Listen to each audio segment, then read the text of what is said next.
नमस्कार, good afternoon. Global E tech में आपका स्वागत है। आज हम एक नई क्लास शुरू कर रहे हैं, चौहानों का इतिहास। हाँ या ना? चलो, ये इतिहास पढ़ने से पहले मैं आपको एक चौहान वृक्ष बता रहा हूं। चौहानों का पेड़ कहते हैं इसे, ठीक है? चौहान वृक्ष बता रहा हूं। जैसे एक चौहान है अजमेर के चौहान। कहां के चौहान? अजमेर के चौहान, ठीक है। और इस अजमेर के चौहान से एक ब्रांच निकली और वो चौहान बन गए रणथंभौर के चौहान। आगे जब भी कोई इनका संस्थापक आएगा तो आप ऑटोमेटिक समझ लेना सब एक दूसरे से जुड़े हुए हैं, ठीक है। एक ब्रांच निकली और वो कहां पहुंची? रणथंभौर सवाई माधोपुर पहुंची। और पृथ्वीराज चौहान इसका अंतिम शासक है। उसका बेटा था गोविंदराज, जो रणथंभौर में चौहान वंश की नींव रखता है। हाँ या ना? चलो, इसी अजमेर वाली शाखा से एक राजा आएगा, मैं पढ़ाऊंगा आपको, वाकपति राज। क्या नाम है? उसी का एक बेटा होगा और वो इस शाखा को लेके जाएगा नाडोल। नाडोल पाली में है। तो दो ब्रांच निकली, एक पाली पहुंची, एक रणथंभौर सवाई माधोपुर पहुंची। हाँ या ना? चलो, फिर इसी परंपरा से आगे बढ़े तो यहां से आपको दो परंपराएं निकलेगी, जालोर व सिवाना। यहां आपको चौहान मिलेंगे, इसी परंपरा से निकले हैं। कहां के चौहान? जालोर और सिवाना के चौहान मिलेंगे आपको। ओके, इसी परंपरा से नाडोल वाली शाखा से ही आपको एक चौहान मिलेंगे जो पहुंच जाएंगे सिरोही के देवड़ा चौहान। कहां के चौहान? सिरोही के देवड़ा चौहान। हाँ या ना? इसी परंपरा से आगे बढ़ेंगे और सबसे पहले चौहान पहुंचेंगे, वो जगह होगी बूंदी के चौहान, जहां पे हाड़ा होंगे हालांकि, लेकिन बूंदी के चौहान कहलाएंगे वो। बूंदी के चौहानों से अलग हो जाएगा, माधो सिंह नाम का एक राजा आएगा और वो पहुंचा देगा कि कोटा के चौहान। कहां के चौहान? कोटा के चौहान। कोटा वालों से अंग्रेजों के समय एक ब्रांच बनेगी, झाला जालिम सिंह का राज बढ़ जाएगा जब, तो झालावाड़ के चौहान। कहां के चौहान? झालावाड़ के चौहान। ये तीनों, ये जो इधर वाले चौहान है ना, ये एक विशेष बेल्ट में आते हैं, इसलिए इन्हें हाड़ौती के चौहान कहते हैं। हाड़ौती के चौहान। कोटा बूंदी झालावाड़ का इलाका जो होता है वो हाड़ौती कहलाता है, इसलिए इन्हें हाड़ौती के चौहान कहलाते हैं। इस तरह से पूरे राजस्थान के अंदर आपको चौहानों की ये परंपराएं मिलेंगी। चौहानों के इतने वंश मिलेंगे, पाली में मिलेंगे, रणथंभौर में मिलेंगे, जालौर के चौहान मिलेंगे, सिवाना मिलेंगे, सिरोही के देवड़ा चौहान मिलेंगे, इधर ये हाड़ा चौहान मिलेंगे। हाँ या ना? उतारो तो उतार लो इसको।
तो ये आपका राजस्थान में चौहानों का वृक्ष है, जो अजमेर से पनपना चालू हुआ और धीरे धीरे आपके राजस्थान में आगे बढ़ा। समझे? तो इसमें हम सबसे पहले पढ़ेंगे अजमेर के चौहान। सबसे पहले हमारा अध्ययन का बिंदु रहेगा अजमेर के चौहान, ठीक है। इसको मैं आपको दो पार्ट में पढ़ाऊंगा। इसको मेरे ऑनलाइन साथियों के लिए भी सुविधाजनक रहेगा। लास्ट के दो प्रसिद्ध राजाओं को हम एक अलग पार्ट में करेंगे और उससे पहले का इतिहास हम अलग पार्ट में करेंगे। समझ में आएगी नहीं? समझ गए क्या? चलिए तो शुरू करते हैं। अजमेर के चौहान। कहां के चौहान? अजमेर के चौहान शुरू करूं उससे पहले इन सब की उत्पत्ति एक ही है ना, एक जगह से ही निकले हैं। तो मैं एक पहले कर लेता हूं चौहानों की उत्पत्ति। चौहानों की उत्पत्ति। चौहानों की उत्पत्ति। ठीक है, देखते हैं भाई उत्पत्ति में जो पहली थ्योरी आ रही है वो पहली थ्योरी चंद बरदाई की है। किसकी है? और ये एक्चुअली में चंद्र नहीं है, चंद बरदाई है। ठीक है, और इसकी पुस्तक है पृथ्वीराज रासो। बताया हुआ है आपको, दोबारा बताने की जरूरत होगी नहीं, क्योंकि इसकी थ्योरी है जो अग्निवंशीय की थ्योरी है। अग्निकुंड से उत्पत्ति बताते हैं और कहते हैं कि चौहान अग्निवंशीय है। अग्निकुंड से उत्पत्ति।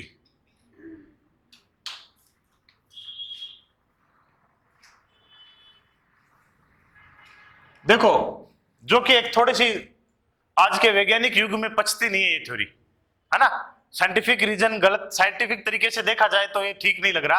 तो हमारी जो हिस्ट्री लिखी गई है ना, इसमें ज्यादातर सांकेतिक बातें ज्यादा हुई है। देखो, आग की बात की है इन्होंने यहाँ पे, तो आग एक तरह से संकेत है, खतरे का संकेत है, हाँ या ना, एक सूचना है। कहीं पे भी दूर भी आग लग रही है तो हमें क्या पता चलता है? वहां कुछ न कुछ गड़बड़ है ना। तो बीच में हम पहले मारकाट ज्यादा हुई मौर्य काल में, तो बौद्ध धर्म आया। बौद्ध धर्म ने समझाया क्यों लड़ते हो भाई, जो शांति में जो मजा है वो युद्ध में कहाँ मजा है। तो भगवान बुद्ध आए, उन्होंने ज्ञान दिया, तो युद्ध रुक गए एक बार, हाँ या ना।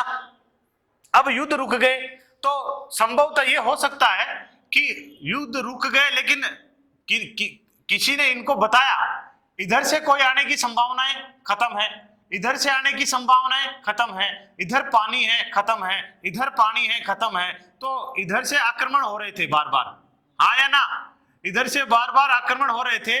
तो इनको बताया कि तुम क्षत्रिय हो भाई और तुम्हारा काम रक्षा करना है।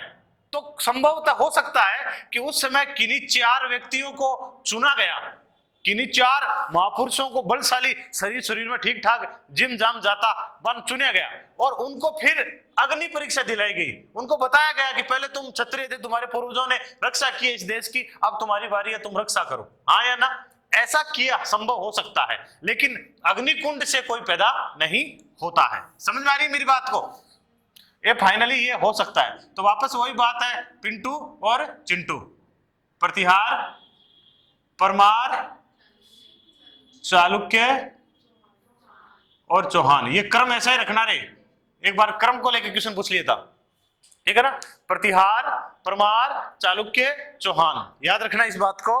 तो कहा गया है कि संभवतः ऐसे 4 वीर पुरुष चुने गए थे और उनको बाद में शायद अग्नि परीक्षा दिलाई थी मुनि वशिष्ठ के द्वारा अबू पर्वत के ऊपर, और उन्हें रक्षा का दायित्व सौंपा गया, और वो वीर पुरुष ये कहलाए। समझ में आई कि नहीं? ये बात थोड़ी सी जचती प्रतीत हो रही है। चलो दूसरा बात,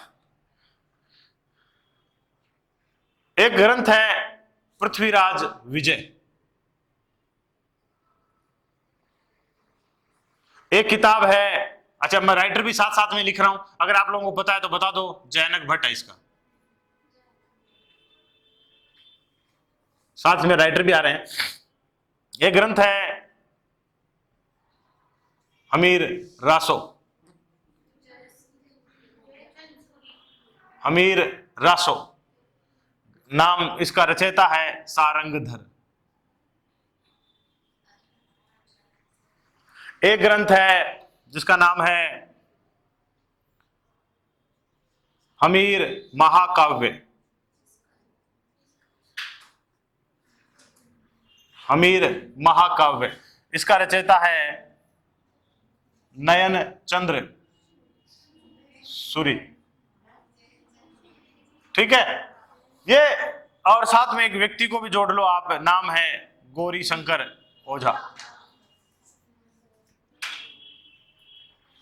गौरी शंकर ओझा, ये सब के सब है ना एक ही थ्योरी बोलते हैं। हालांकि ओझा जी का नाम आते ही आपके दिमाग में आ जाना चाहिए वैसे ही, क्या सूर्यवंशी हैं। क्या है ये सब के सब सूर्यवंशी हैं। समझ में आई कि नहीं? तो पृथ्वीराज विजय, हमीर रासो, हमीर महाकाव्य, गौरीशंकर ओझा, ये सब के सब बोलते हैं कि चौहान सूर्यवंशी हैं। दो थ्योरी आपके सामने आई है।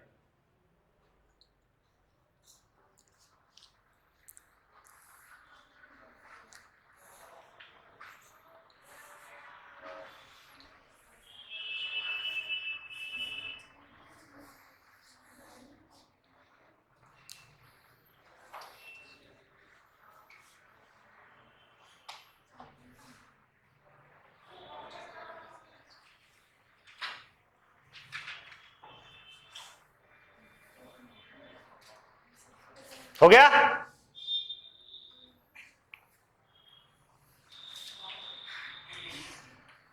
चलिए आगे फिर।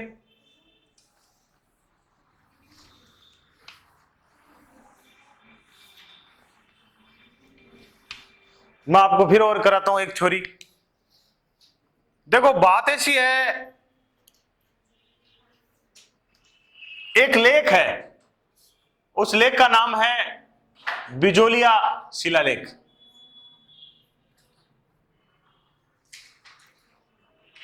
बहुत इंपॉर्टेंट थ्योरी है ये, पटवार में 2-3 बार क्वेश्चन आ गया इसको लेकर।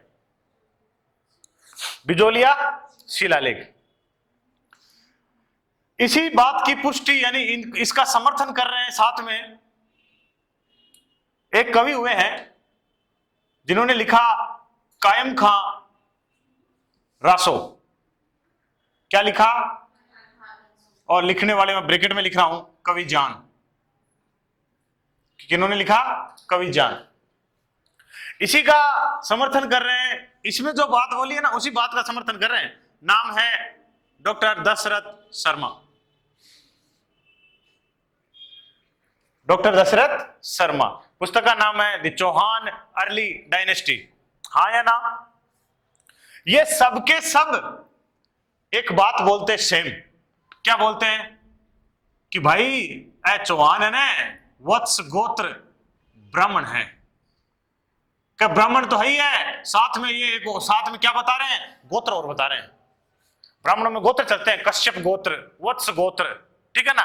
तो कि ब्राह्मण तो है पर कौन से है? वत्स गोत्र ब्राह्मण है। ये बहुत बार क्वेश्चन आता है, ये तीनों बोलते हैं इस बात को, तीनों के तीनों। अब आपके मन में एक सवाल उठ रहा होगा कि गुरुजी आप कह रहे हो कि क्षत्रिय हुआ करते थे, रक्षा करने का काम क्षत्रियों का था, ठीक है, तो ये ब्राह्मण क्यों बता रहे हैं ऐसा? तो कई बार क्या होता था कि देखो कुछ क्षत्रिय ज्ञानी पुरुष होते थे, पढ़ लिख लिए जाते थे, किताबें लिख देते थे, कुछ और माना गया कि पहले के जमाने में पढ़ने लिखने का काम केवल ब्राह्मणों का था। पढ़ा लिखा कोई होता और भी ब्राह्मण आदमी है भाई, हाँ या ना? तो संभवतः है, हो सकता है कुछ पढ़े लिखे क्षत्रिय थे इसलिए उनको ब्राह्मण बोला गया। दूसरी बात, अपन अभी पहले के जमाने में जितने भी शिलालेख या कुछ भी लगता था, कहीं पे भी राजा अपनी बात लिखता था, उससे पहले सेम वो ऐसे बोलता था कि मैं राजपुरोहित कश्यप का राजा ये काम कर रहा हूं। जैसे अपन किसी बान लिखाने जाते हैं किसी शादी में, तो ये तो लिखाते हैं 500 रुपया फलान सिंह सनोप फलान सिंह, अपने पिता का नाम लिखाते हो साथ में। वैसे ही पहले के जमाने में राजा बोलता था बाकायदा शिलालेखों में कि मुझे छोटा मोटा मत समझना, मैंने ना सारी शिक्षा और धर्म की जो शिक्षा है वो फलाने ऋषि ब्राह्मण से ली है, हाँ या ना? तो उनका भी गोत्र साथ में लिखते थे वो साथ में। तो कई बार ऐसे मान लिया जाता था कि ये राजा का गोत्र है, जबकि वो राजा का ना होकर उसके राज पुरोहित का गोत्र होता था। इस संभवतः इस कारण से भी ये थोड़ी बहुत हो गया होगा कि वत्स गोत्र ब्राह्मण है, हाँ या ना? समझ में आ रही कि नहीं आ रही? प्राचीन काल में ब्राह्मणों का उच्च स्थान था, राजपुरोहित होता था ना, राजा से भी ऊपर बैठता था, ठीक है ना। राजा के राजा जहां बैठता था उसके ऊपर बैठता, राजा उससे सलाह मशवरा करता था, सारी राजा को जो ज्ञान की बातें होती ब्राह्मण देते थे पूरे के पूरे। तो राजा बाकायदा शिलालेखों में लिखाता था कि मैं उस फलाने राजा से, फलाने राजपुरोहित से सीख कर आज ये काम कर रहा हूं जनता के लिए, हाँ या ना। इसलिए कह दिया जाता है कि वो राजा कौन है, ब्राह्मण है, जबकि राजा ऐसा ब्राह्मण है नहीं, कहा नहीं जा सकता कि राजा ब्राह्मण है। अब आ जाओ कायम खां रासो, ठीक है। दशरथ जी तो बिजोलिया शिलालेख के आधार पर ही बोल देते हैं कि ब्राह्मण है, ठीक है। कायम खां रासो एक्चुअली में एक कवि ज्ञान है ना, ये इनका कविता के लिए रखा गया नाम है। जैसे मैंने एक दिन बताया था आपको, पृथ्वीराज राठौड़ कविता लिखता था तो उनका नाम पड़ गया पिथड़, है ना। सूर्यकांत त्रिपाठी उनका नाम है निराला, ने सावंत सिंह थे नागरीदास। वैसे ही इनका नाम है नियामत खान। क्या नाम है? नियामत खां। नियामत खां ये हमारे फतेहपुर के नवाब थे, हाँ या ना, हमारे फतेहपुर के नवाब थे। चौहानों की एक छोटी सी एक कोई वंश था, ददरेवा गांव में था। गोगो जी का गांव जानते होगा आप, सुना होगा आपने, ददरेवा गांव चूरू में था, है ना, गोगा जी का गांव था। तो उन्हीं गोगो जी के ही वंश में एक राजा हुए, नाम था करम सिंह। क्या नाम था? करम सिंह। और करम सिंह ने मुस्लिमों के प्रभाव में आ गए, उन्होंने मुस्लिम धर्म स्वीकार कर लिया, धर्म परिवर्तन कर लिया। तो उनके जो वंशज थे ना, वो सारे के सारे क्या कहलाए? कायम खानी कहलाए। वो क्या कहलाते हैं? कायम खानी मुसलमान कहलाते हैं। आज भी हमारे गांव में आसपास में देखो, बहुत सारी जगह आपको कायम खानी मुसलमान मिलेंगे। और वो सारे के सारे, इस नियामत खान भी खुद भी कायम खानी मुसलमान ही था। कायम खानियों की संस्कृति पूरी की पूरी हमारी तरह ही है, राजपूतों की तरह ही है। जैसे वो शादी भी करते हैं ना, तो वो घोड़ी पे बैठते हैं, ठीक है ना, शादी करते हैं, वही सेहरा केसरिया पगड़ी पहनते हैं। अलबत्ता आप अपने हमारे इलाके में देखो, उनके नाम भी अब तो बदल गए होंगे, काड़ू खां, राजू खां, बंगरू खां, ये सब नाम मिलेंगे आपको, ये हमारे ही नाम है, उन्होंने स्वीकार कर लिए बाद में। तो कहने का मतलब है ये पूरे पूरे मुसलमान थे। उन्हीं का एक आदमी है, कवि जान है, वो भी बोलता है कि हमारे पूर्वज पहले क्या थे? वत्स गोत्र ब्राह्मण थे भाई, आया ना। और दशरथ शर्मा बिजोलिया शिलालेख के आधार पर बोलते हैं कि ये वत्स गोत्र ब्राह्मण थे। ये सब बातें बताने के लिए, आपको सुनने के लिए जरूरी है, आपको पता होना चाहिए। एक बात आई है यहाँ पे, बिजोलिया शिलालेख, मैं थोड़ी सी इसके बारे में अलग से लिखा रहा हूं, कई बार एग्जाम में आ जाता है। ये कौन सा शिलालेख? बिजोलिया शिलालेख, ठीक है। बिजोलिया शिलालेख, पहली बात समय कब का है इसका? ये 1170 ईस्वी की बात करता है। कौन से ईस्वी की बात करता है? 1170 ईस्वी की बात करता है, ठीक है। और उस समय राजा कौन था? सोमेश्वर चौहान नाम के राजा थे, पृथ्वीराज के पापा हैं ये। कौन है? सोमेश्वर चौहान। ये कहां मिला? ये पार्श्वनाथ का एक मंदिर है भीलवाड़ा में, बिजोलिया में, वहां मिला है।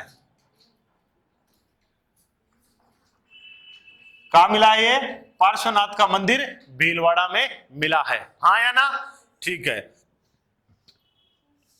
इसके जो रचनाकार हैं गुणभद्र हैं। कौन है? गुणभद्र है, ठीक है। और उत्कीर्णकर्ता, जिन्होंने इस शिलालेख को उत्कीर्ण किया है, उनको उत्कीर्ण करने वाला कहते हैं लोलाक है। क्या नाम है? लोलाक के नाम से जाने जाते हैं, उन्होंने उसको उत्कीर्ण किया है, ओके। और आगे की बात करें तो इसमें क्या बोला गया है? इसमें चौहानों को एक तो वत्स गोत्र ब्राह्मण बताया गया है,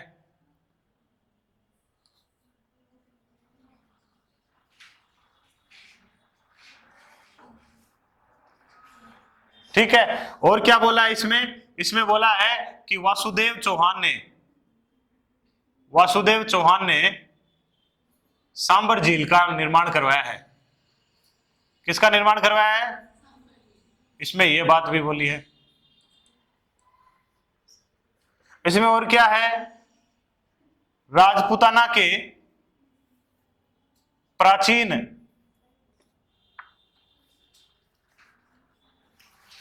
क्षेत्रों के नाम हैं। जैसे कैसे नाम दिए? जैसे उदाहरण के लिए मैं आपको एक दो उदाहरण लिख देता हूं। जांगल प्रदेश, उसने ऐसा लिखा और बाद में बाकायदा ब्रैकेट में लिखा है बीकानेर क्षेत्र।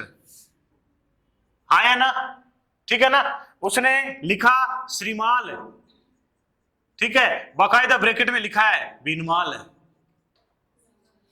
समझ में आ रही कि नहीं आ रही? ऐसे हमारे पूरे राजस्थान के क्षेत्रों का नाम, जैसे यहां पे लिखा इसने अनंत प्रदेश, क्या लिखा?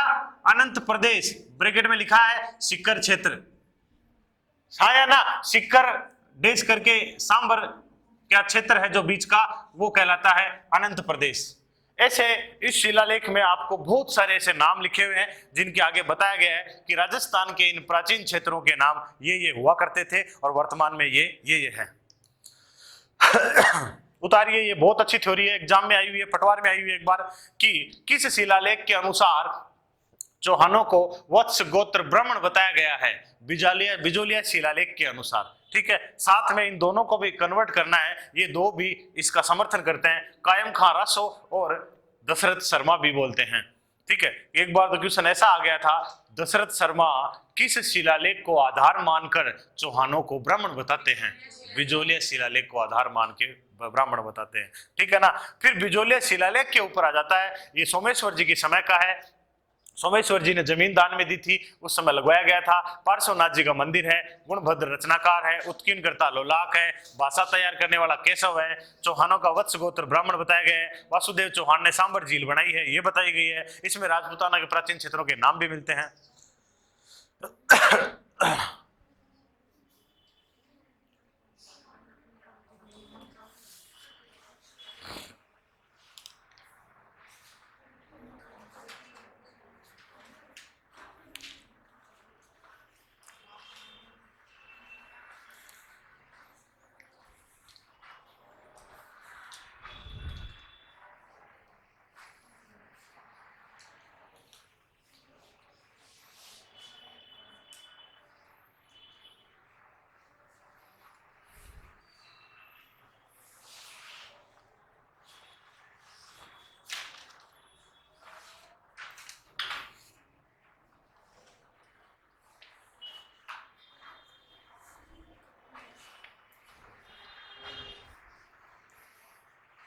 हो गया?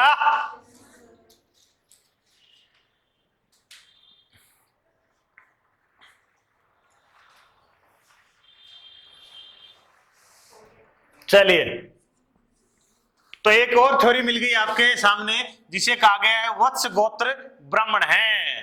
कौन? चौहान। अब देखो, कर्नल टोड, नाम क्या है? कर्नल जेम्स टोड साहब, और एक इनका साथ देने वाले हैं क्रुक, क्या नाम है जी? क्रुक, इनका साथ देने वाले क्रुक हैं। ये थ्योरी तो वैसे तो आपको इतना याद रखना है, विदेशियों की संतान है। किसकी? विदेशियों की संतान। कौन बोलता है? टोड बोलता है। और अगर विदेशियों में भी बोले तो ये नाम है, याद रखना, शक और सिथियन। हाँ, बात तो थ्योरी तो एक ही रहेगी ना सबकी, है ना? उन्होंने बाकायदा पूरे क्षत्रियों को ही बोल दिया कि ये विदेशी है। अंग्रेज था, अंग्रेजों के समय की बात है, तो हमने उनको कहा कि भाई, उन्होंने हमसे पूछा तुम हमारा विरोध क्यों कर रहे हो? हमने अंग्रेजों का विरोध किया ना कि तुम लोग विदेशी हो यार, तुम्हारा विरोध इसलिए कर रहे हैं, तुम लोग क्या हो? विदेशी हो। इसका क्या, तुम्हारे ऊपर हमेशा से ही, शुरू से ही सारे विदेशियों ने शासन किया है, तो फिर हम और आगे तो क्या फर्क पड़ता है क्या? ठीक है ना? नहीं, कैसे किया है? हमारे खुद के थे, यहाँ के लोग शासन थे। कि तुम लोग जिन राजपूतों को राजपूत कहते हो वो विदेशी है। लोगों ने कहा कैसे भाई, साबित करो, बताओ कि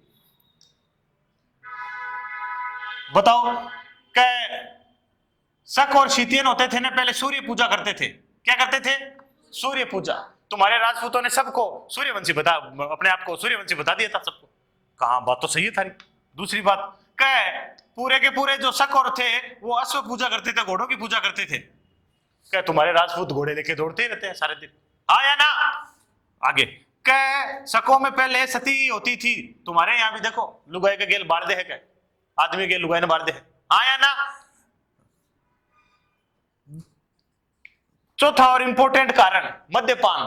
कसक बहुत ज्यादा दारू पीते थे, तुम जचा के पीते हो, उन्होंने बोला बात तो सही है, हम तो आगे गए, इससे तो पीछे गए नहीं। हाँ या ना? लेकिन पंडित गौरीशंकर ओझा ने बोला कि नहीं कर्नल टोड साहब, आप बात गलत बोल रहे हो, आप बात गलत बोल रहे हो। ये जो आप कह रहे हो ना, ये हमारे ऋग्वेद में बहुत पहले से है। हाँ या ना? माता अदिति सूर्य की पूजा करती थी, ठीक है। ऋग्वेद में वेद आर्य जो थे वो घोड़ों के साथ ही आए थे हमारे देश में। हाँ या ना? सती प्रथा जरूर वहां नहीं थी, ठीक है ना, उत्तर वैदिक काल में चालू हुई थी, लेकिन महाभारत में कहा गया है कि महाभारत में कहा गया है कि सती प्रथा के प्रमाण मिलते हैं, ठीक है। और ऋग्वेद काल में तो ऋग्वेद का 9वां मंडल पूरा का पूरा ही सोमदेव को समर्पित है। क्या हमने पूरा का पूरा एक मंडल समर्पित कर रखा है दारूकों के? उसमें ये तक बताया कि ठेका कहां है। हाँ या ना? तुम किसकी बात कर रहे हो? तो फाइनली कहने का मतलब गौरीशंकर ओझा जी ने कहा कि कर्नल टोड साहब आप गलत बोल रहे हो। अगर ये विदेशी होते तो एक विदेशी जाति ब्राह्मण को बचाने के लिए, गायों को बचाने के लिए, स्त्रियों की रक्षा के लिए इतना अधिक तक त्याग नहीं करती कि अपने प्राण त्याग दे। हाँ या ना? अगर ये विदेशी होते तो इतना थोड़ी करते कि अपने प्राणों की बाजी भी लगा देते। किसकी रक्षा के लिए? प्राचीन काल में 3-4 काम ही होते थे। ब्राह्मणों की रक्षा होती थी, गायों की रक्षा होती थी, स्त्रियों की रक्षा होती थी। इनकी रक्षा के लिए अपने प्राणों की बाजी नहीं लगाते अगर ये विदेशी होते थे। खैर, आपको मानना है ये आदमी था, कर्नल टोड था, इसलिए कह के चला गया, इसकी मर्जी है कि आपने क्या करना है। एक है हांसी का लेख, किसका लेख है? और एक है आबू का लेख। आपको याद ही रखना है बस, और कुछ नहीं।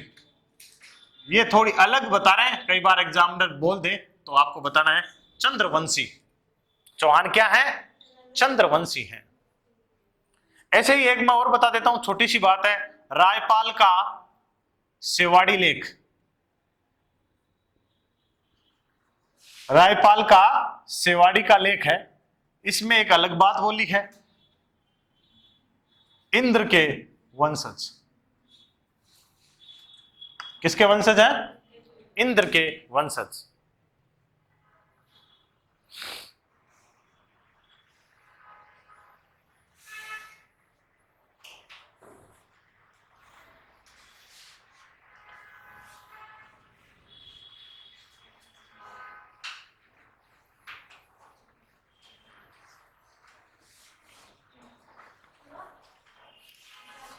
हो गया? चलिए, तो ये कुछ उत्पत्ति के थ्योरी है। मैन तो यही याद रखना, अग्निवंशीय, विदेशियों की संतान, सूर्यवंशीय और वत्स गोत्र ब्राह्मण, मैंने आपको जो बताया है इंपॉर्टेंट है, ठीक है। अब देखिए कुछ और बातें देखते हैं। नोट में लिखिए, रामकरण आसोपा क्या कहते हैं? कहते हैं साहब, सांबर झील के चारों ओर निवास करने के कारण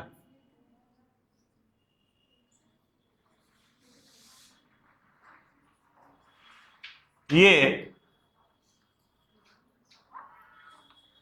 चहमान ओब्लिक चौहान कहलाए। लो साहब, इनकी थ्योरी अलग ही है। क्या कहते हैं कि सांबर झील के चहु और चहु और का मतलब चारों ओर निवास करने के कारण ये चहमान कहलाए और ओब्लिक चौहान बन गए बाद में। समझे क्या?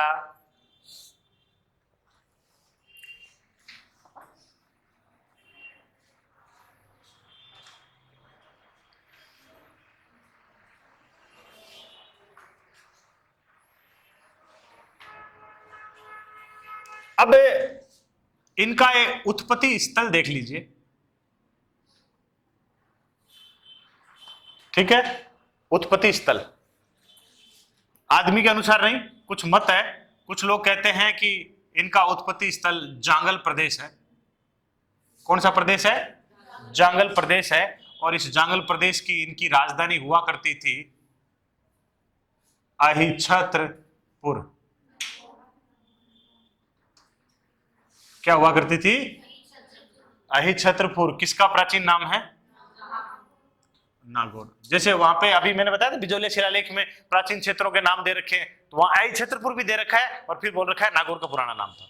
हाँ या ना? कई नाम है ऐसे वहां पे। ऐसे ही एक थ्योरी है सपाद लक्ष। सपाद लक्ष, इस शब्द का अर्थ होता है बच्चों 1.25 लाख। कितना? 1.25 लाख। हो सकता है यहाँ पे 1.25 लाख बीघा जमीन होगी, 1.25 लाख कुछ न कुछ होगा यहाँ पे, इस वजह से इसका नाम पड़ा। तो ये क्षेत्र कौन सा हुआ? सांबर के आसपास का क्षेत्र।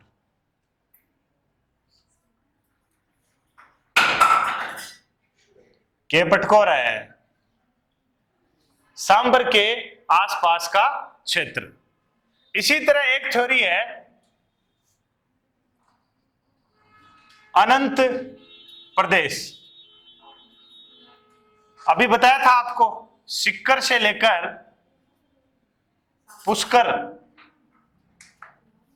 तक का क्षेत्र। अब पुष्कर कर लेना, ठीक है ना? सिक्कर से लेकर पुष्कर तक का जो क्षेत्र है वो आपका अनंत प्रदेश के नाम से जाना जाता था, और उस क्षेत्र को से भी इनकी उत्पत्ति स्थल माना गया है। एक सर्वमान्य सच है, सिक्कर पुष्कर सांबर तीनों को मिला के बताया गया है। ये एक ही लाइन में आते हैं पूरे के पूरे। समझ में आए कि नहीं?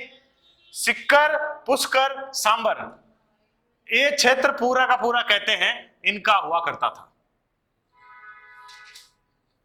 सिक्कर पुष्कर और सांबर, ये क्षेत्र बताया गया इनका शुरुआत में। समझ में आई कि नहीं? इस क्षेत्र के निवासी थे, इस क्षेत्र में उन्होंने शुरुआत की है पूरी की पूरी, तो इनको मिला के इनका उत्पत्ति स्थल बताया गया है।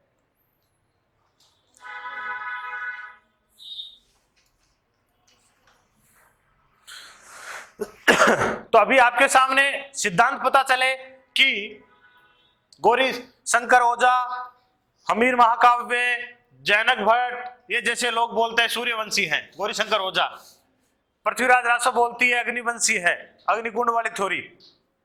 हांसी का शिलालेख और आबू का शिलालेख बोलता है कि चंद्रवंशी है, ठीक है। इसी तरह बिजोले शिलालेख बोलता है वत्स गोत्र ब्राह्मण है, ठीक है। रायपाल का शेवाड़ी लेख बोलता है इंद्र के वंशज हैं। कर्नल टोड, विलियम क्रुक बोलता है ये विदेशी हैं और शक और शीतियन की संतानें हैं। समझ गए नहीं समझे? अब इनका स्थान को लेकर बात हुई कि तो जांगल प्रदेश माना गया इनका स्थान, जिसकी राजधानी अहिच्छत्रपुर थी। सपाद लक्ष्य माना गया है सांबर के आसपास का क्षेत्र। अनंत प्रदेश सिक्कर पुष्कर तक का क्षेत्र ये भी इन्हीं का माना गया है। कहने का मतलब है ये इस पूरे इलाके से इनकी शुरुआत होती है, सांबर झील के आसपास के क्षेत्र से इनकी क्या होती है? शुरुआत होती है।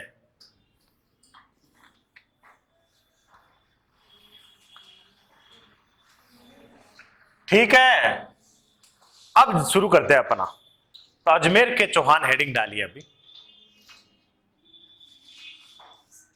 हालांकि अजमेर अभी पहुंचे नहीं है, अजमेर बहुत देर तक जाएंगे, पर इनको कहा जाता यही है। कहां के चौहान? अजमेर के चौहान, अजमेर के चौहान, ठीक है। नंबर 1 वासुदेव चौहान।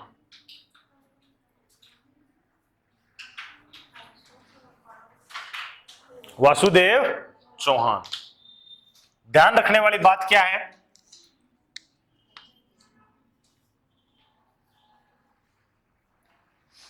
चौहानों का संस्थापक।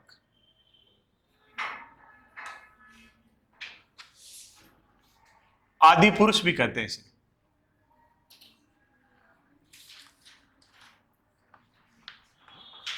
ठीक है, आगे देखिए 551 ईस्वी में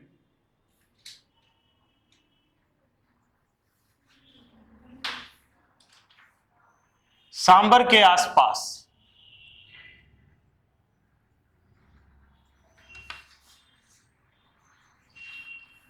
चौहान वंश स्थापित किया।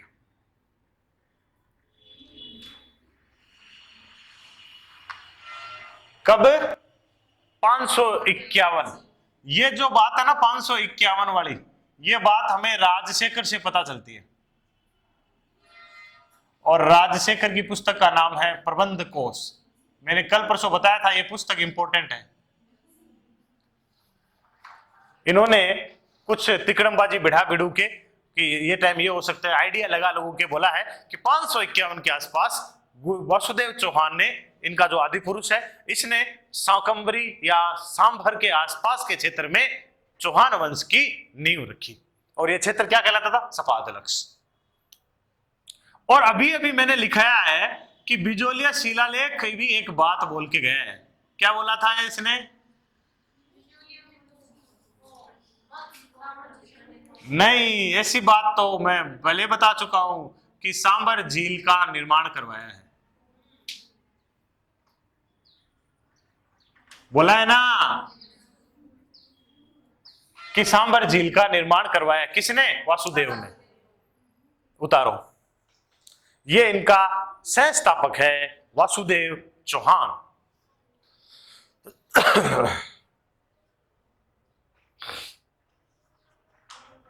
वासुदेव चौहान।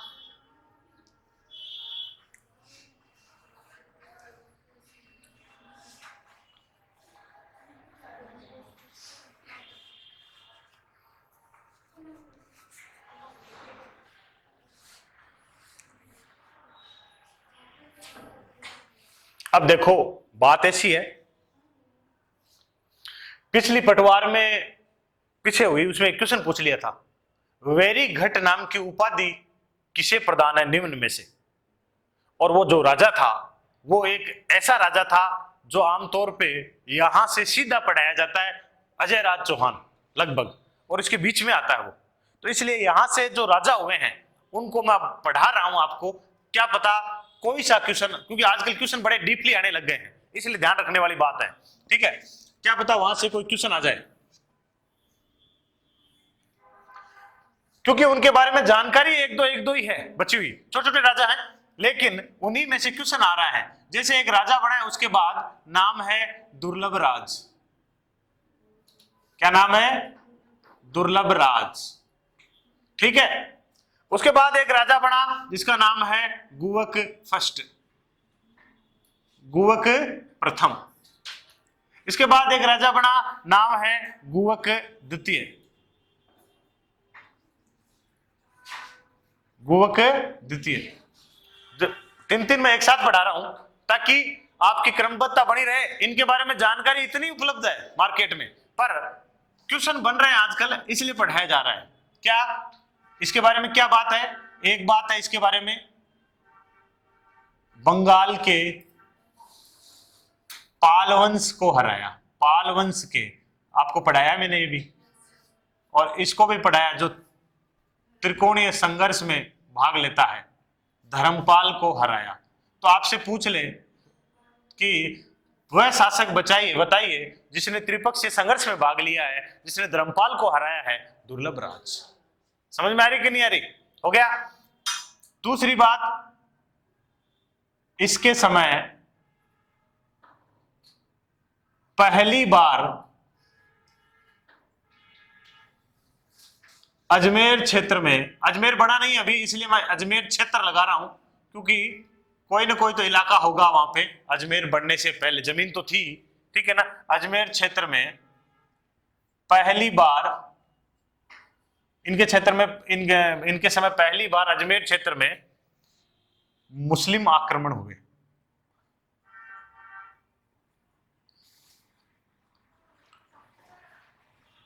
यानी चौहानों का पहला शासक है जिसने मुस्लिम आक्रमणों का सामना किया, पहली बार इसके समय हुए। चलिए भाई, गुवक प्रथम की बात कर लेते हैं। गुवक प्रथम नागभट्ट द्वितीय प्रतिहार पढ़ाया मैंने का सामंत था। किसका सामंत था? नागभट्ट द्वितीय का सामंत था। और नागभट्ट द्वितीय का जो सामंत था, तो इस नागभट्ट द्वितीय ने आपको क्या किया था? गुवक को वीर की उपाधि दी थी। काय की उपाधि दी थी?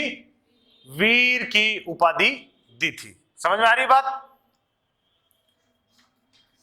और क्या किया इसने? चलिए देखते हैं और क्या किया इसने।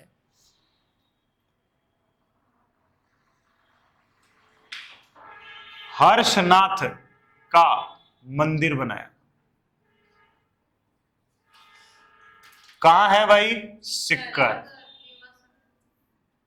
कहां पर है? सिक्कर में है। किसने बनाया पूछे तो? गुवक प्रथम ने हर्षनाथ का मंदिर बनाया है। ये जो हर्षनाथ जी हैं, ये आपके चौहानों के कुल देवता हैं।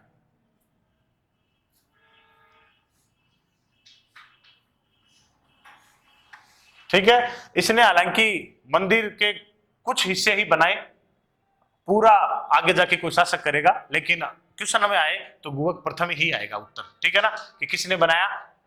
गुवक ने। यहां लिंगोद्भव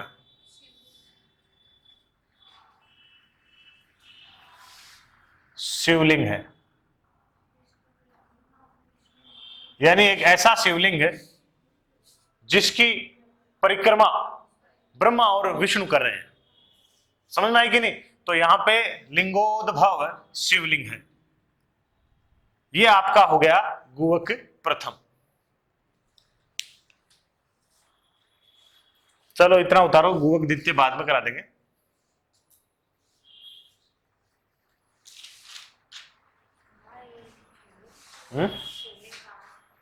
हर्षनाथ के मंदिर में है, उसी मंदिर में देखा है।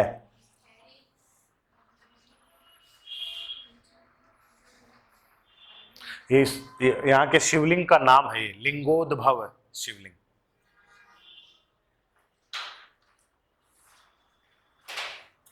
हो गया?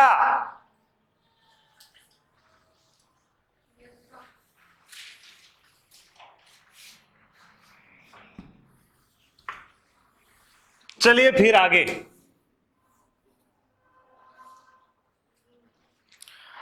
गुवक द्वितीय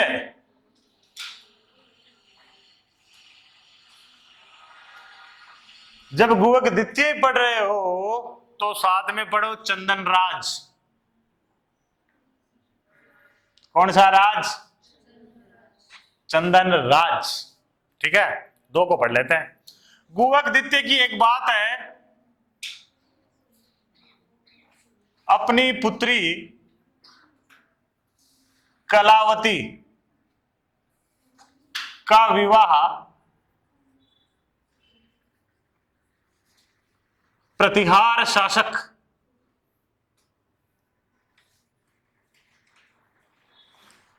मिहिर भोज से करवाया। पढ़ चुके हो?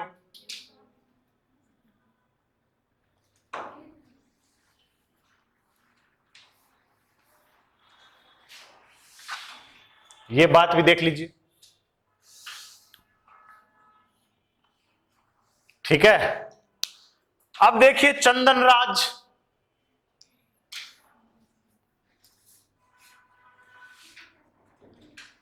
दिल्ली के तैमूर वंश को, अच्छा तैमूर नहीं है एक्चुअली में, तोमर है।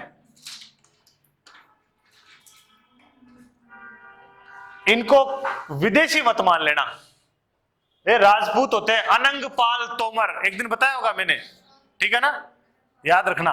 तोमर वंश को पहली बार पराजित किया। देखो मैं इस बात को इसलिए लिखा रहा हूं कि आगे जाके तोमर वंश को बहुत सारे लोग पराजित, बहुत सारे चौहान शासक पराजित करेंगे और दिल्ली पर अधिकार भी कर लेंगे, सामंत भी बना देंगे, विग्रह राज आएगा, पृथ्वीराज आएगा। पर आपसे कल को कोई ऐसा क्वेश्चन बन जाए कि चौहानों का वह शासक जिसने दिल्ली के तोमर वंश को पहली बार हराया, चंदन राज ने। ध्यान रखना इस बात को। एक बात इसकी आती है, इसकी रानी नाम था आत्मप्रभा और शिव जी की भक्त थी बहुत बड़ी। क्या थी? शिव जी की भक्त। और शिव जी का एक नाम है रुद्र। क्या नाम है? रुद्र। तो इसलिए इसको प्यार से लोग कहते थे रुद्राणी। क्या कहते थे? रुद्राणी। शिव जी की भक्त थी। इसकी रानी आत्मप्रभा ओब्लिक रुद्राणी पुष्कर में शिव मंदिर में प्रतिदिन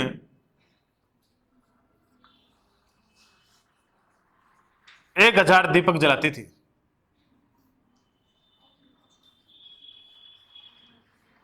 ये योग क्रिया में निपुण थी रुद्राणी, चौहानों की शिल्पा शेट्टी थी ये एक तरह से, है ना। और प्रतिदिन सुबह उठकर ये 1000 दीपक जलाती थी पुष्कर में एक शिव जी के मंदिर में।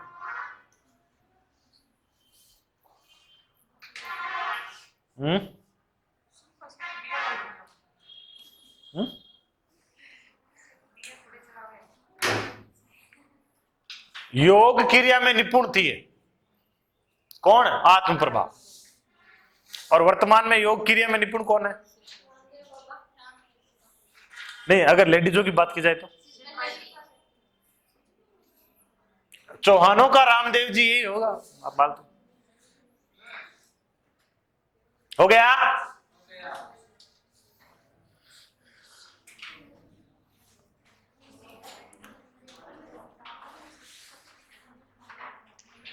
चलिए फिर एक राजा है, नाम है वाकपतिराज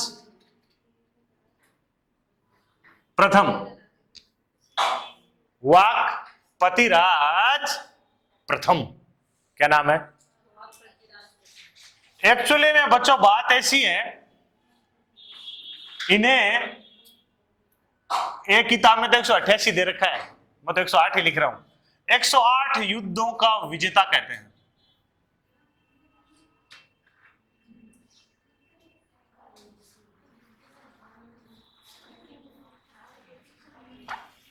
कितनी? ठीक है।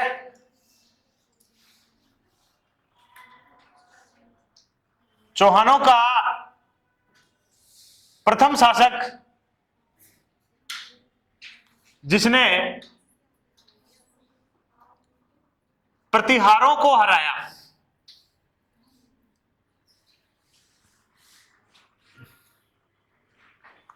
किनको हराया? प्रतिहारों को हराया तथा महाराजा की उपाधि धारण की।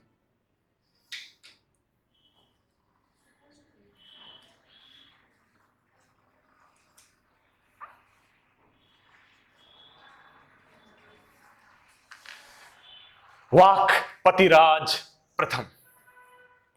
वाकपतिराज के बाद आते हैं सिंहसेन, और ये इंपॉर्टेंट है साहब, मैं हैशटैग लगा रहा हूं इनके। सिंहसेन क्यों इंपॉर्टेंट है? क्योंकि यहां पे इन्होंने शुरुआत तो कर ही दी थी एक तरह से, है ना, एक तरह से आगाज है ये। पर आपसे कल को ये पूछे ना कि चौहानों का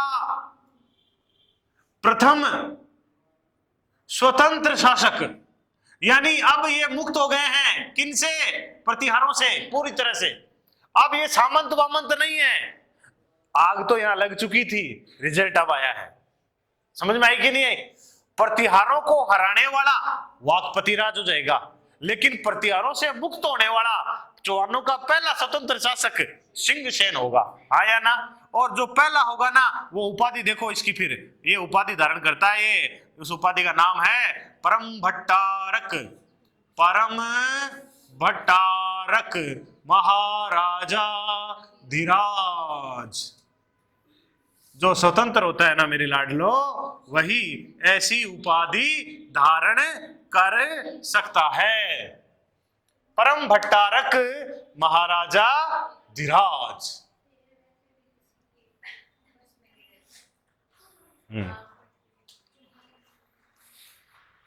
समझ गए? चौहानों का प्रथम स्वतंत्र शासक यही है। और एक बात और बता दूं, मैं बताऊं आपको, हर्षनाथ के मंदिर में लगी है हर्षनाथ का लेख, यानी हर्षनाथ प्रशस्ति भी कह सकते हो उसको।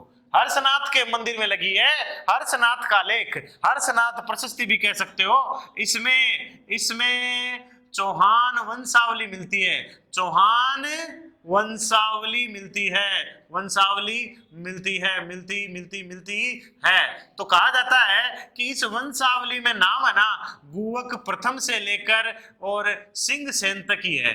हाँ या ना? तो ये भी एक आइडिया लगाया गया है कि शायद इस मंदिर का निर्माण पूरा इस सिंह सेन ने करवाया है। समझ गए कि नहीं समझे?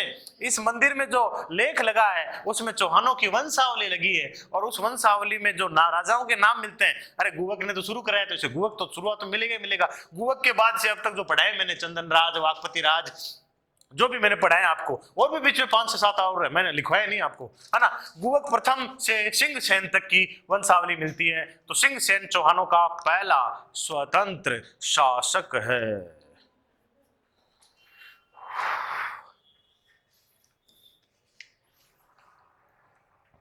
छांट छांट के लाया हूं वहां अद्भुत ये नाम, एग्जाम में क्वेश्चन आ गया इसलिए।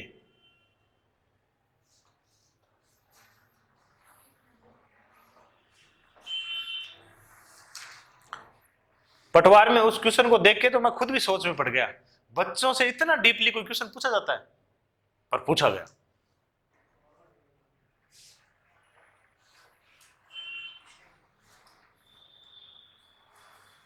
हो गया?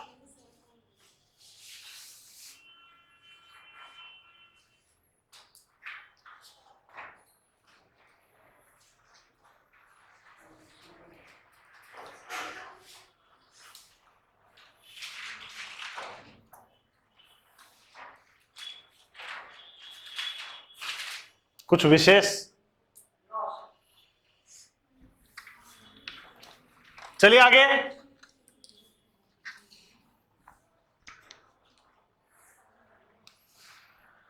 नाम आ रहा है विग्रहराज। नहीं, अभी कहां चतुर्थ है, विग्रहराज द्वितीय।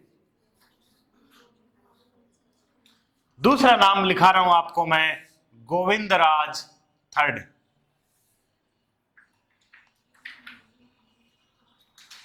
ये जो थर्ड द्वितीय आप पढ़ रहे हो ना, संभवतः 2 बीच में आ चुके हैं, इसलिए तो छाट छाट के लिखाने पड़ रहे हैं। विग्रहराज द्वितीय में याद रखना, गुजरात के चालुक्य शासक,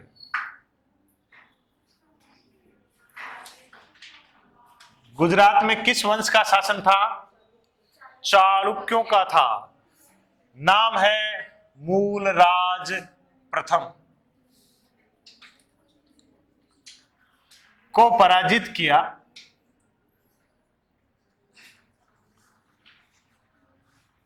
तथा बड़ौच, नाम तो सुना होगा, नाम सुना है बड़ौच का?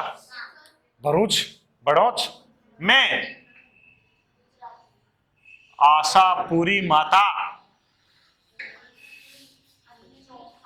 में आशापुरी माता का मंदिर बनाया।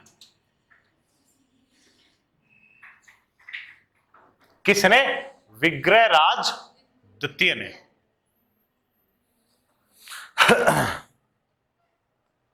मूलराज प्रथम को पराजित किया तथा बड़ौच में आशापुरी माता का मंदिर बनाया।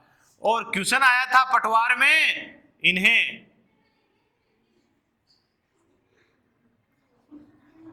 वेरी घट्टा, अर्थ होता है शत्रु संहारक की उपाधि थी। मेरे लाडलो, पटवार में क्वेश्चन पूछ लिया, वेरी गट्टा निम्न में से किस शासक को उपाधि है? गोविंदराज थर्ड को है। ठीक है ना। अब ये मुझे लगता है ये क्यों पूछा गया, ठीक है ना, शायद इसलिए पूछा गया क्योंकि इंडिया लेवल का एक राइटर है फरिश्ता। क्या नाम है? इंडिया लेवल का राइटर है ये फरिश्ता, ठीक है ना। और फरिश्ता इसके बारे में कुछ बोल के गया है, तो शायद ये महत्वपूर्ण हो गया होगा, इसलिए पूछ लिया होगा। क्या बोल के गया है कि गोविंदराज ने गजनी के शासक को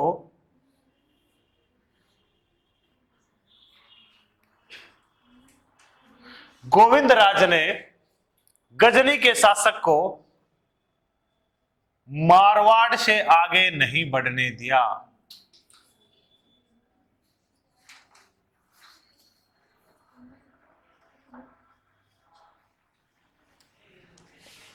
तो फरिश्ते ने ये बात बोली है एक छोटे से या इतने जो और बाकी किसी भी काम के लिए जाना नहीं जाता है, इसलिए शायद ये क्वेश्चन आ गया कि फरिश्ता कहता है कि गोविंदराज ने गजनी के शासक को, गजनी कहां है? अफगानिस्तान में। गजनी के शासक को मारवाड़ से आगे नहीं बढ़ने दिया, यानी उसके साथ संभवतः लड़ाइयां लड़ी होगी और शत्रुओं का संहार किया होगा, इसलिए इसको कहते हैं वेरी घट्टा।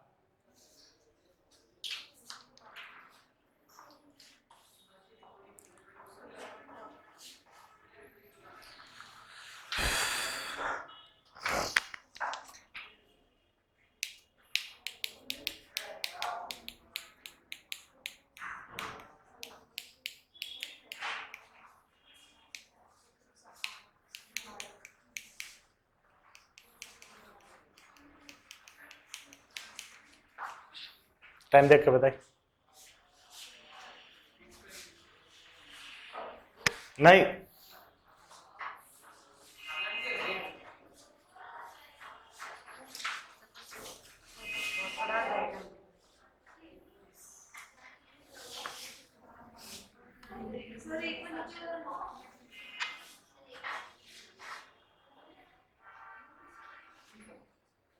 आगे बढ़े।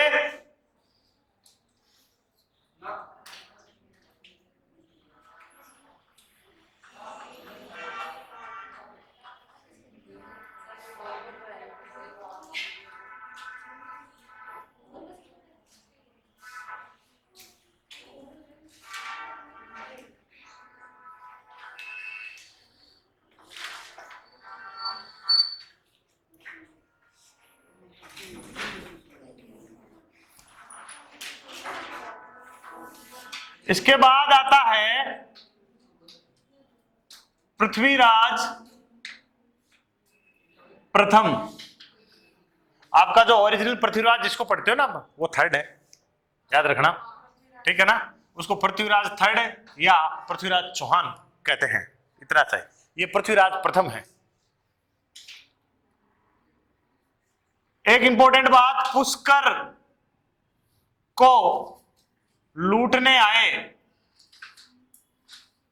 पुष्कर को लूटने आए कौन रहे हैं? पृथ्वीराज लूटने आए। शाबाश, जब तक ध्यान नहीं दोगे तो यही होगा। पुष्कर को लूटने आए 700 चालुक्यों की हत्या कर दी। किसने? ध्यान रखना। एक और बात, प्रबंध कोश, देखो फिर से आ गई। अरे वाह भाई, राजशेखर आ गए फिर से राजशेखर जी आ गए। प्रबंध कोश में क्या बोला है भाई? पृथ्वीराज प्रथम तुर्कों का या तुर्की सेना का विजेता है। यह बात बोली गई है किसमें? प्रबंध कोश में, पृथ्वीराज प्रथम के बारे में। और पृथ्वीराज प्रथम के पुत्र थे अजय राज। अब आता है अजय राज। यहां से आपको सीधा ही पढ़ा दिया जाता है कई बार। ये बीच में जो इतने राजा मैंने कराए हैं, सबकी थोड़ी जो महत्वपूर्ण बातें बताई है, इनको थोड़ा सा दिमाग में रखिएगा, क्योंकि क्वेश्चन आजकल आने लग गए हैं। अजय राज चौहान, अजय राज चौहान। और यहां से थोड़ा इतिहास विस्तृत मिलने लग जाता है। तो 1113 से लेकर 1133 तक।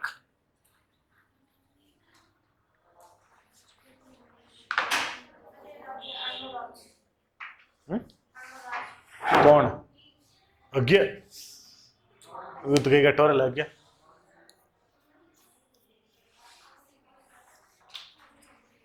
देखिए, अजय राज के बारे में देखते हैं। पहली बात, हाँ हो गया टाइम, जाओ।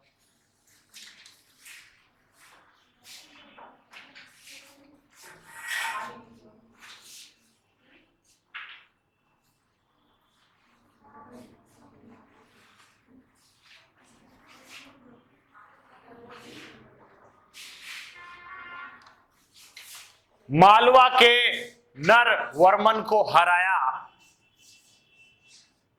उसके सेनापति, इसका एक सेनापति था, नाम था सुल्हाना। क्या नाम था जी? सुल्हाना। सेनापति था, सुल्हाना को बंदी बनाया। और यहां तो सिर्फ इतना ही लिख रहा हूं छोरो, एक्चुअली में क्या हुआ, सुल्हाना को घोड़े के पीछे बांधकर मालवा से अजमेर तक लेके आए थे। घोड़े के पीछे बांधकर मालवा से अजमेर तक लेकर आए थे। कौन? अजय राज चक्रवर्ती। ठीक है। अब देखो, इनका क्षेत्र सांबर, और सांबर में एक मैदानी क्षेत्र। ठीक है, तो उनको सुरक्षित स्थान की तलाश थी। तो ये पहले राजा है जो सुरक्षित स्थान के लिए कुछ करते हैं। तो ध्यान रखना है, 1113 में अजमेर, अजमेर का पहले नाम था अजयमेर, अजय मेरू नाम था इसका।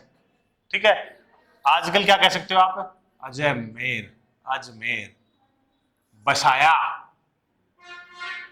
क्या क्या बसाया? अब बाल को बात ऐसी है कि इसी को अगर अजमेर बसाया है, तो ये जो 1113 है ना, इसी तारीख की बात है। आपको याद रखना है, अजय मेरू दुर्ग बनाया।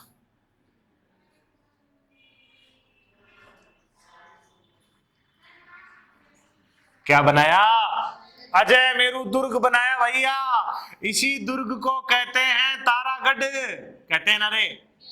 तारागढ़ क्यों कहते हैं? क्योंकि पृथ्वीराज सिसोदिया की रानी थी। पृथ्वीराज सिसोदिया की रानी के कारण ताराबाई।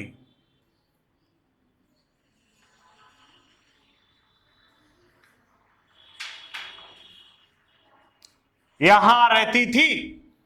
पृथ्वीराज सिसोदिया की रानी रहती थी।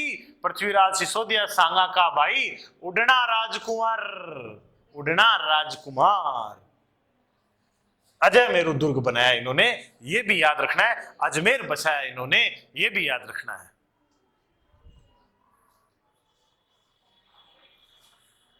देखो, 1459 जोधपुर बसाया, 1559 उदयपुर बसाया, 1488 बीकानेर बसा, 1113 अजमेर बसा। याद रखने ये सब चीजें।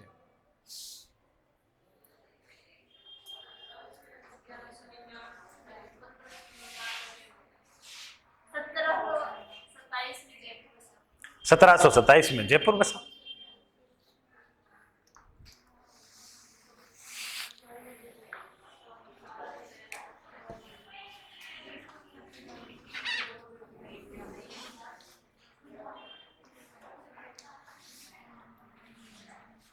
देखो उपाधि, देखो इसकी कुछ एक उपाधि है, मालवा चक्रवर्ती।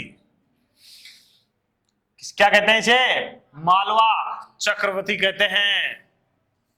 नंबर 2, खुर्र रंध्रोकार।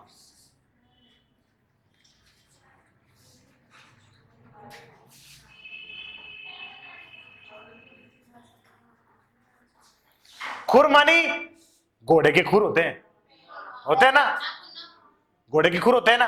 और कहते हैं रंध्रोकार मानी अंधकार। कहते हैं कि जब ये चलता था, इसके घोड़े इतना चलते गर्दा उठाते थे, उतना धूल उछालते थे कि चारों ओर क्या छा जाता था? अंधकार छा जाता था। हाँ या ना? चलिए आगे।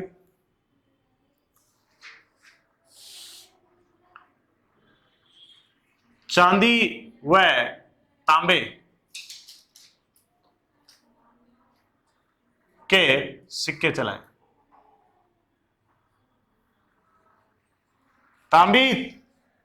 चांदी और तांबे के सिक्के चलाए। इन सिक्कों पर नंबर 1 रानी सोमलवती का चित्र, नंबर 2 लक्ष्मी माता का चित्र,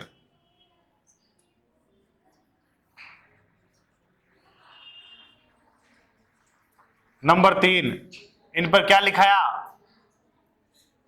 अजय द्रपी या अजय द्रमी। किसने चलाए?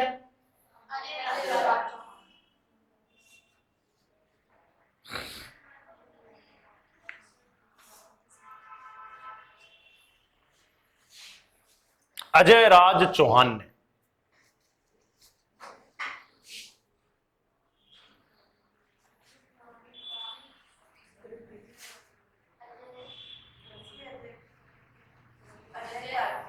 अजय द्रपी।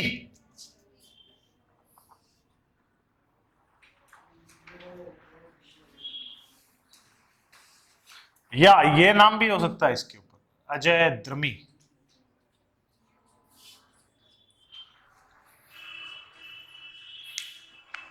ये सब सिक्कों पे लिखे हुए मिलेंगे।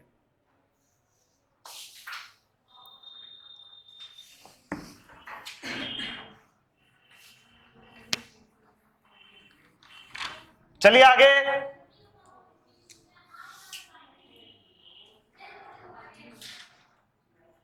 गोपीनाथ शर्मा क्या बोलते हैं? चौहानों का निर्माण काल किसके काल को बोलते हैं? व्यवस्थित काल, निर्माण काल। ठीक है ना? आप इसके आधार पे आगे ये भी क्वेश्चन बन सकता है, चौहानों का वास्तविक संस्थापक पूछे तो अजय राज को ही बताना है आपको। इसीलिए तो सीधा वासुदेव के बाद अजय राज पढ़ा देते हैं।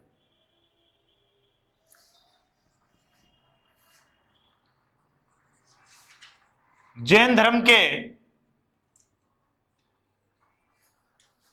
2 शाखाएं होती है, श्वेतांबर व दिगंबर।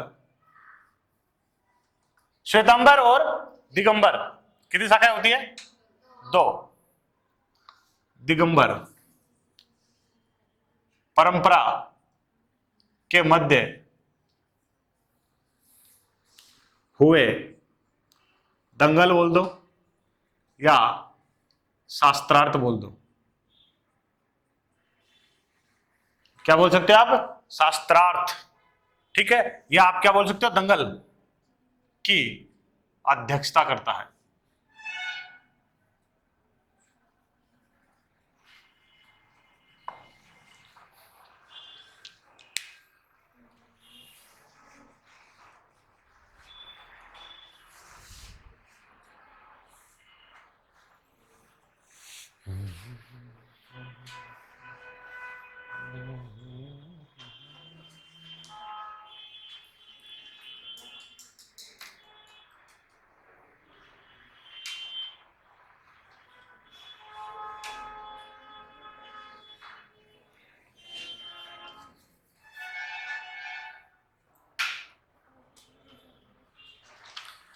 देखो बच्चों, शास्त्रार्थ करने का की अध्यक्षता करने का मतलब यह है कि ये इतना योग्य था। ये जिस बात पर बहस करेंगे, जिन मुद्दों जिन विचारों पर ये बहस करेंगे, वो सारे विचार और मुद्दे और सारा ज्ञान अजय राज को था। इसका मतलब ये है, अध्यक्षता ऐसे थोड़ी की जा सकती है ना। अरे आप लोग किसी विषय पे आपस में कोई मतभेद है, कोई बहस कर रहे हो, तो उस बहस का मुझे ज्ञान होगा तभी तो मैं बीच में पढ़ूंगा, नहीं तो कैसे पढ़ूंगा।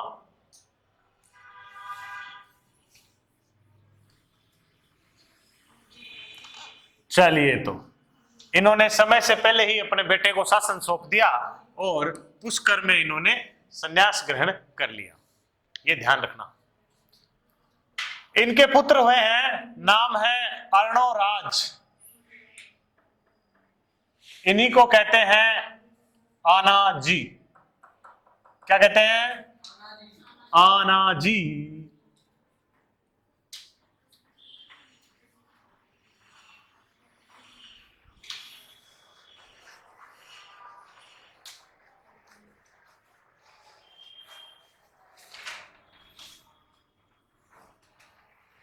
अर्णोराज ओब्लिक आनाजी।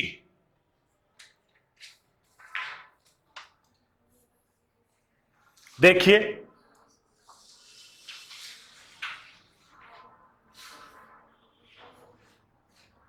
शुरू करते हैं। तुर्कों के खून से इतना खून बहाया इन्होंने, देखो, अपवित्र हुई भूमि को पवित्र करने के लिए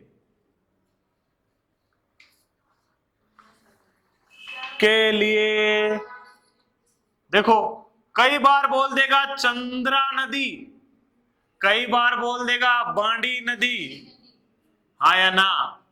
नदी का पानी रोककर चंद्रा नदी या बांडी नदी का पानी रोककर आना सागर झील बनाई। किसने बनाई रे? याद रखना है ये बात। आना सागर झील बनाई है इन्होंने। अब देखो आना सागर के बारे में,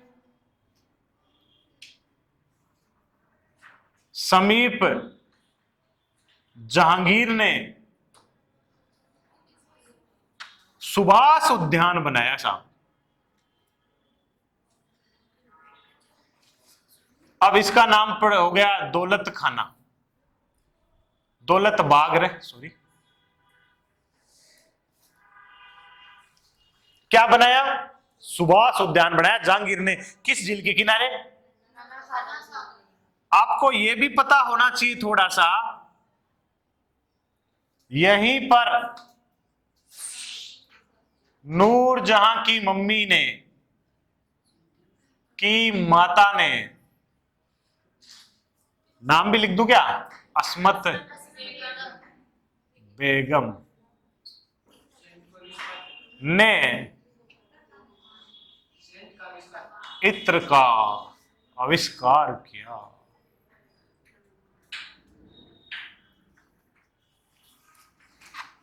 ठीक है ना।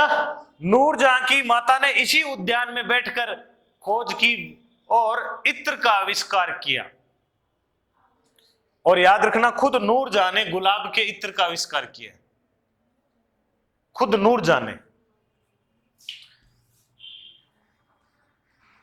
यहीं पर शाहजहां ने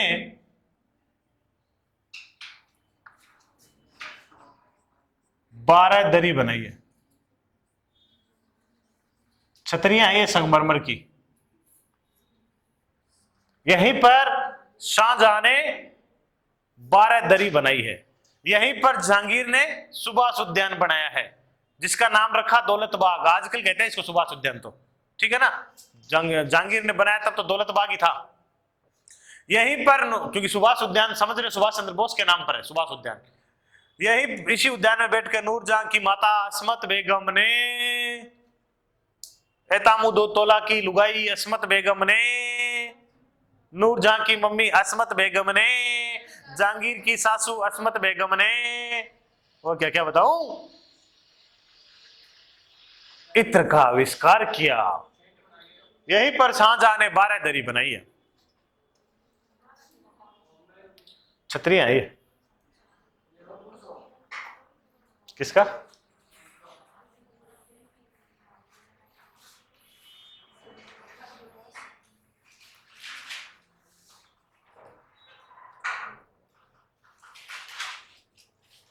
हो गया?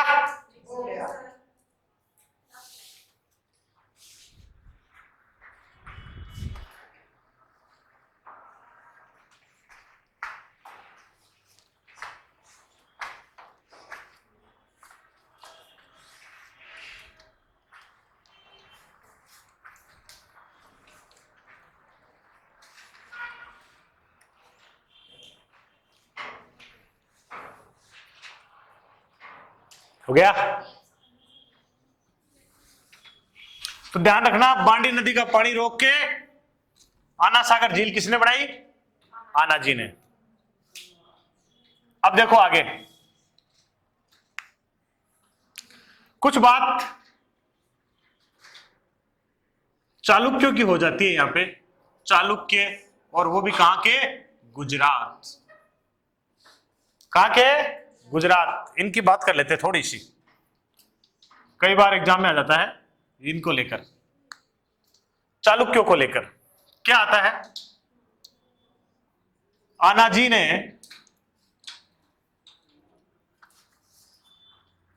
जय सिंह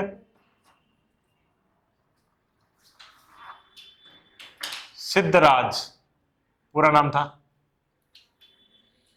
चालुक्य शासक को पराजित कर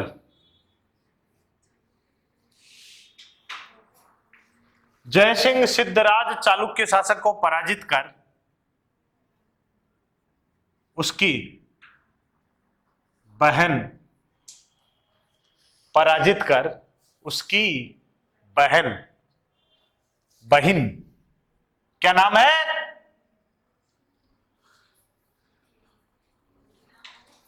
कांचन देवी, विवाह किया। समझे? यहां तक तो एक बात समझ में आती है कि हार गया था इसलिए विवाह किया।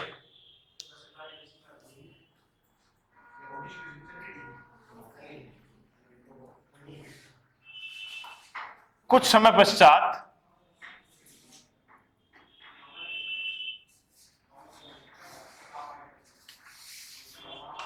जयसिंह मर गया। नाम था कुमारपाल, राजा बना। क्या नाम था? कुमारपाल। चालुक्य ने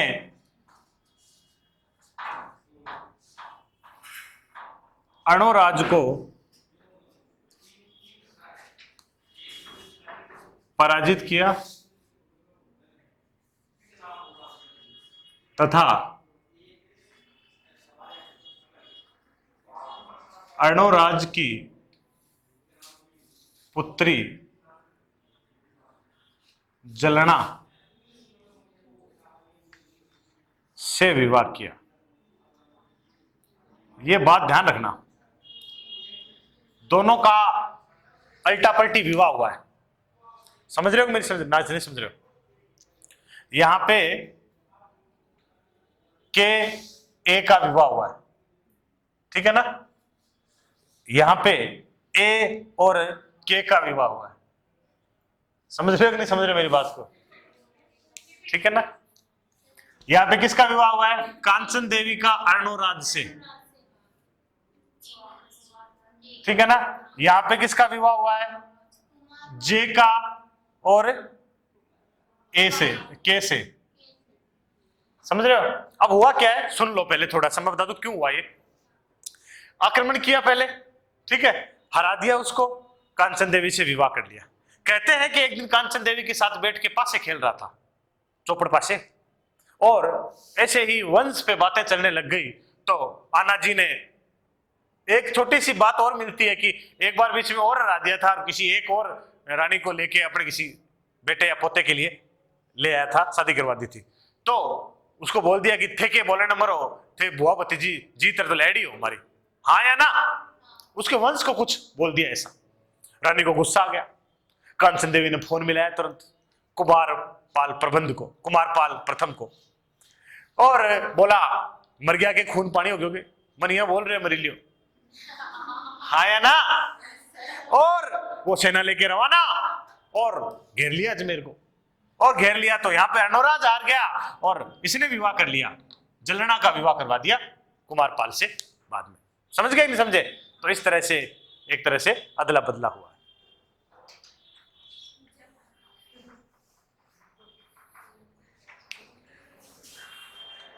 उतारो इसको। अरे बाप रे,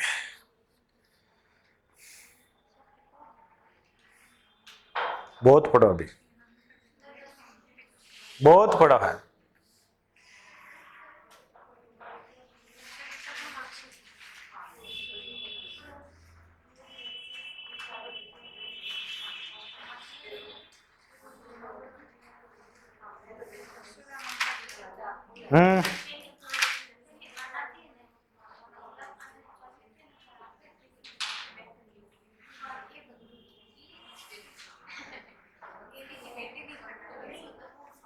तो अब छेड़ेंगे नहीं ना, नवी पढ़ना ले आगे। हाँ,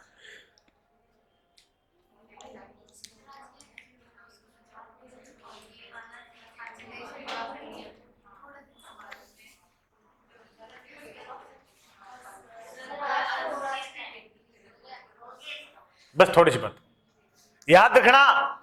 जय सिंह सिद्धराज ने आक्रमण किया तब हार गया था। जय सिंह जी के मरने के बाद गुजरात का चालुक्यों का शासक बनता है कुमारपाल, और कुमारपाल को जब कांचन देव, इसी का बेटा होता है, कांचन देवी बोलती है कि मर गया के सगलाई मन ये कह रहे हो, तो वो सेना लेके आता है और मजबूर कर देता है और हरा देता है। तो बाद में अर्णोराज को अपनी बेटी का विवाह करना पड़ता है, हाँ या ना। ये होता है मात्र खेल खेल में।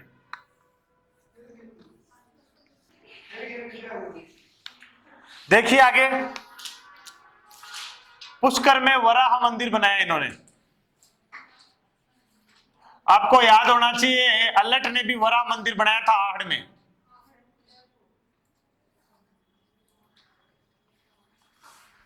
लेकिन पुष्कर में वराह मंदिर किसने बनाया? अर्णोराज ने। और आपको एक अद्भुत बात बता रहा हूं, बाद में इसकी मरम्मत, बाद में बहुत साल बाद की बात है, बाद में इसकी मरम्मत जीर्णोद्वार बोल सकते हो आप, महाराणा प्रताप के भाई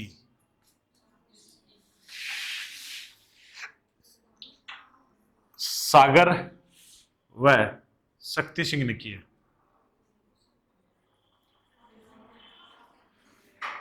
याद रखना इस बात को।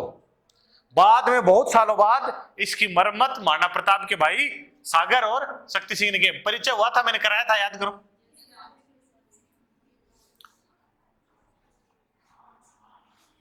इनके दरबार में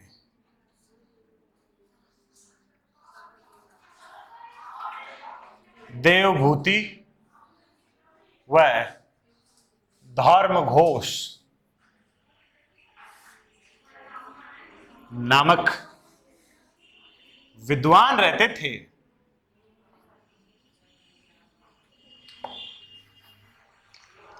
कौन? देवभूति व धर्म घोष नामक विद्वान रहते थे। इंपॉर्टेंट सूचना, वराह मंदिर किसने बनवाया? क्वेश्चन बन सकता है, अर्णोराज ने। एक वराह मंदिर अल्लट में है, अल्लट ने बनाया आहड़ में। इसकी मरम्मत बाद में किसने करवाई? शक्ति सिंह और सागर ने करवाई, ठीक है ना। उसके बाद क्वेश्चन, इनके दरबार में कौन से दो विद्वान रहते थे? धर्म घोष और देवभूति।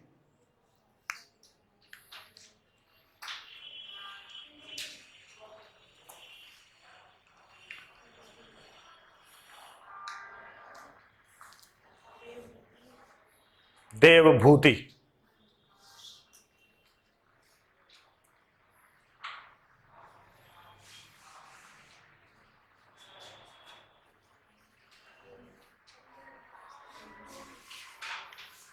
हो गया?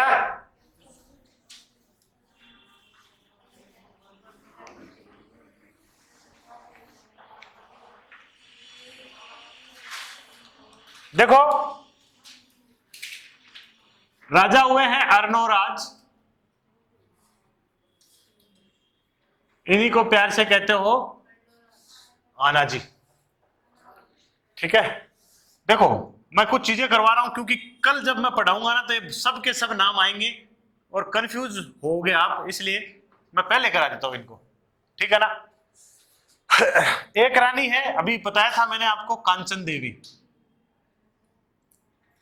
आया ना? ठीक है, कांचन देवी आप बोल सकते हो, चालुक्य रानी है, ये चालुक्य राजकुमारी है। ठीक है, एक राय कहते हैं कि मारवाड़ की रानी बताई गई है, हालांकि किताबों में मिलता है मोराठ प्रदेश, तो मोराठ आज तक कुछ लोग कहते हैं मारवाड़ है, कुछ लोग कहते हैं पाकिस्तान में है, पता नहीं कहां का प्रदेश है, लेकिन मोराठ प्रदेश की राजकुमारी थी और नाम था सुधाता, रानी सुधाता। क्या नाम था जी? रानी सुधाता। ठीक है, दो रानियां थी इसकी। इस रानी सुधाता से पुत्र हुआ, उस रानी सुधाता से जो पुत्र हुआ उसका नाम था जगदेव। क्या नाम था जी? जगदेव। ठीक है, इस रानी से पुत्र हुआ उसका नाम था सोमेश्वर। क्या नाम था? सोमेश्वर। समझे क्या? और इस रानी से एक ही पुत्र नहीं हुआ जगदेव, एक हो गया जगदेव, एक हो गया अपरा गांगे, ये सब नाम आगे आएंगे, फिर मेरी तरफ मत देखना।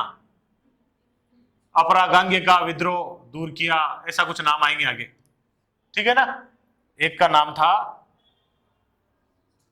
नागार्जुन, नागार्जुन। इस जगदेव का बेटा है पृथ्वीराज द्वितीय। पृथ्वीराज द्वितीय। ठीक है,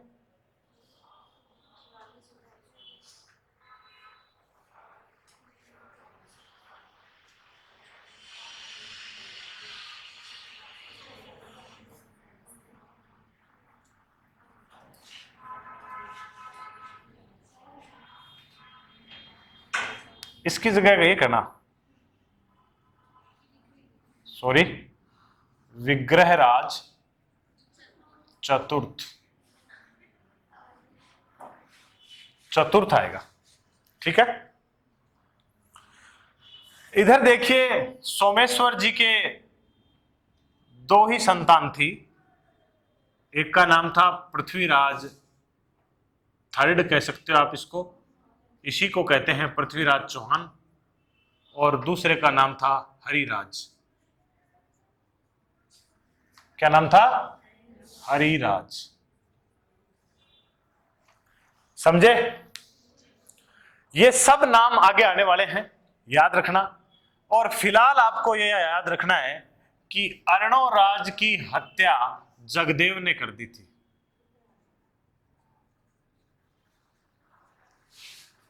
तो बताओ क्या निकला यहां से?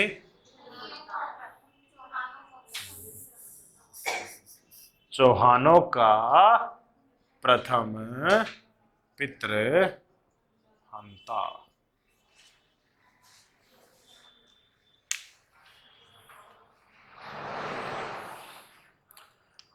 एक अप्रागांग होता है भैया, ऐसा नहीं है, लिख लो आगे से, नाम मिलेगा आगे अप्रागांग, चार होंगे। समझ गए? मैं थोड़ा कंफ्यूजन में हूं, चार थे तीन थे, पर चार हो सकते हैं, अपरागांगे भी था, पर ये बाकी सही है सब एकदम। ठीक है, तो जगदेव, विग्रहराज चतुर्थ और नागार्जुन अपरागांगे। एक बात बताओ मुझे, ये सब के सब चाचा तावा का भाई गुनी के, ये सब के सब है चाचा तावा का भाई है ना, तो बस, तो अब ये कुछ न कुछ करने वाले हैं।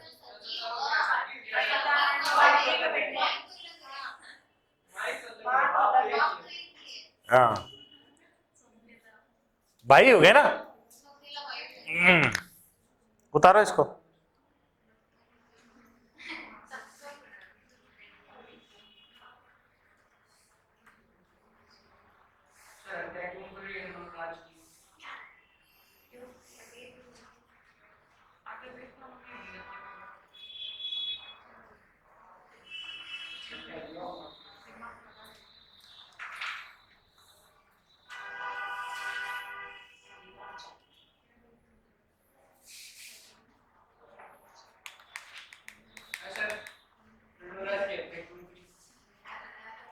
राजा बनने के लिए। चलो आज के लिए इतना ही, अगले कल के एपिसोड में अपन इसको पूरा खत्म करेंगे। तब तक आपका फिर से स्वागत है ग्लोबल टेक में। धन्यवाद।